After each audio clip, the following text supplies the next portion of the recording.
अस्सलाम वालेकुम वरहमत llahi वबरकातुहू। Radar news में खुश आमदीद। बिस्मिल्लाहिर्रहमानिर्रहीम। मैंने अपनी गुज़िश्ता वीडियो में बात की थी कि हम दज्जाल की टेक्नोलॉजी पे बात करेंगे, मगर आप लोगों की तरफ से आए हुए सवालों और कन्फ्यूजन्स की वजह से मैंने डिसाइड किया कि पहले इस वीडियो को बनाया जाए। तो चलते हैं आज की वीडियो पर। क्या दज्जाल कोई सिस्टम है या मीडिया को दज्जाल कह देना दुरुस्त होगा? क्या दज्जाल कोई ख्याली किस्सा है या दज्जाल हकीकत में एक इंसान है? बहैसियत मुसलमान हमारा अकीदा है कि अल्लाह के आखिरी नबी हज़रत मोहम्मद सल्लल्लाहु अलैहि वसल्लम जिनके फरमान पर ईमान लाना हमारे ईमान में शामिल है। ना सिर्फ हमारे रसूल बल्कि हज़रत आदम से लेकर रसूल अल्लाह सल्लल्लाहु अलैहि वसल्लम तक तमाम अंबिया और रसूल ने फितना दज्जाल से खबरदार किया। दज्जाल एक जीता जागता इंसान है जिसका सबूत हमें बहुत सी अहादीस में मिलता है। दज्जाल एक छोटे कद का भारी भरकम जिस्म, सुर्ख रंगत, कर्ली बाल रखने वाला बे औलाद एक आंख से काना शख्स होगा जिसकी बहुत बड़ी फॉलोइंग्स होगी। उसके माथे पे काफिर लिखा होगा जो हर मुसलमान पढ़ सकेगा।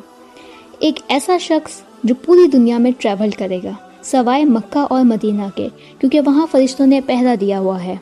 सवाल ये पैदा होता है कि अगर दज्जाल मीडिया है तो मीडिया तो मक्का और मदीना में मौजूद है, तो ऐसे कैसे हो सकता है कि दज्जाल मीडिया है? तो इसका मतलब ये है कि ये बात बिल्कुल गलत है कि हम दज्जाल को मीडिया बोलें। हाँ, एक बात ज़रूर है कि मीडिया के 99% शेयर्स इस्राएली यहूदियों यानी दज्जाल के साथियों के पास हैं। और इस हदीस के बारे में हमारा क्या अकीदा है जिसमें ये बात बहुत क्लियरली मेंशन है कि हज़रत ईसा अलैहिस्सलाम ने दज्जाल को लुद के दरवाजे पर कत्ल करना है। तो क्या हज़रत ईसा अलैहिस्सलाम किसी सिस्टम को कत्ल करेंगे? ये बात भी बिल्कुल गलत है। हज़रत ईसा अलैहिस्सलाम दज्जाल को कत्ल करेंगे। तो दज्जाल ना तो मीडिया है और ना सिस्टम। हाँ, ये बात ज़रूर है कि दज्जाल के अंडर बहुत सारे सिस्टम्स हैं। हम देख सकते हैं फ्री मेसन्स को, इल्यूमिनाटी को, ये सारे के सारे दज्जाल से कनेक्टेड हैं। और इससे बढ़कर सबूत और क्या हो सकता है कि सहाबी तमीम अद्दारी ने एक जजीरे पर दज्जाल से मुलाकात की थी, उसके सवालों के जवाब दिए थे और वापस आके रसूल अल्लाह सल्लल्लाहु अलैहि वसल्लम को तमाम सूरत हाल बताई थी। और इस सब के अलावा कसीर तादाद में अहादीस मिलती हैं जिसमें दज्जाल का इंसान होने पर सबूत मिलता है। अंबिया इकराम के बाद रोए ज़मीन पर सबसे मोतबर हस्तियाँ सहाबा इकराम की थीं, और दज्जाल के जिक्र पर सहाबा इकराम जैसी हस्तियाँ भी बेहद खौफज़दा हो जाया करती थीं। यहाँ ये सवाल पैदा होता है कि सहाबा को किस बात का खौफ था, किस चीज़ से वो डरते थे, जंग से या मौत से? ये तो हमें उनकी ज़िंदगियों का मुताला करके मालूम होता है कि ना तो वो जंग से डरते थे ना मौत से। वो उस फितने से डरते थे जिस फितने का अंदाज़ा आप सल्लल्लाहु अलैहि वसल्लम के इस फरमान से लगा सकते हैं कि जो दज्जाल की खबर सुन ले वो उससे दूर रहे।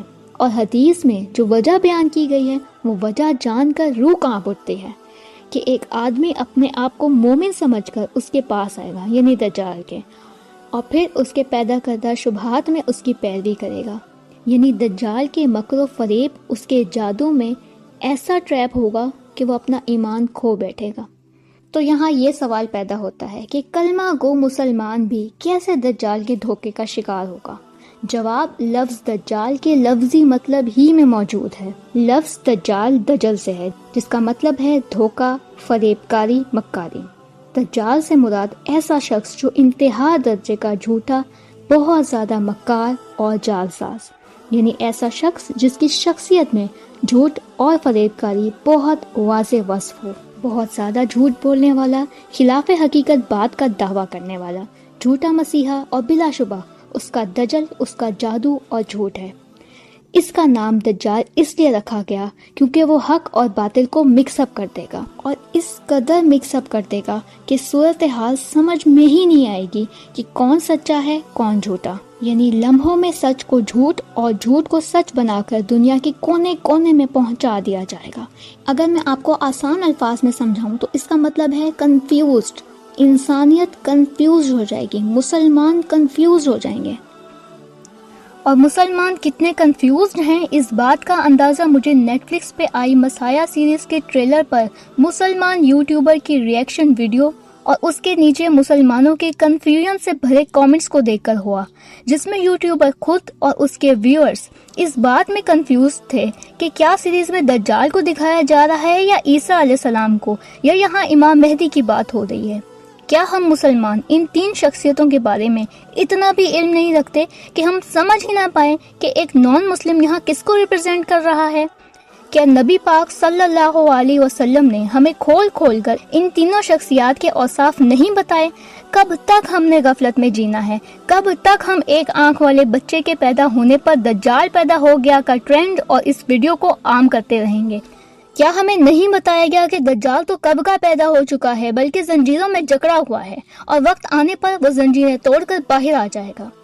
آج یہودی دجال کی آمد کے لیے منتظر بھی ہیں اور اس کی تیاری بھی کر رہے ہیں، اور نہ صرف تیاری بلکہ اعلان بھی کرتے پھر رہے ہیں، جبکہ ہم مسلمان ابھی تک اسی بحث میں ہیں کہ دجال انسان ہے بھی یا نہیں۔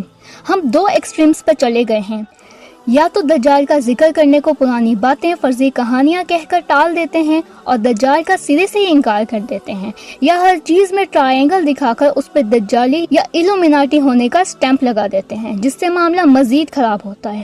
میری آپ سب سے گزارش ہے کہ صحیح علم کو حاصل کریں اور صحیح علم ہی کو عام کریں اور غفلت سے باہر آ جائیں۔ دجال کس کس طریقے سے اور کون کون سے حربے استعمال کر کر انسانیت کو گمراہ کر کے اپنی فالوئنگ میں شامل کرے گا، اس پر انشاءاللہ میں اپنی اگلی ویڈیو میں بات کروں گی۔ تب تک اپنا بہت خیال رکھیں۔ افواج پاکستان پائندہ باد، پاکستان تا قیامت زندہ باد۔ السلام علیکم ورحمۃ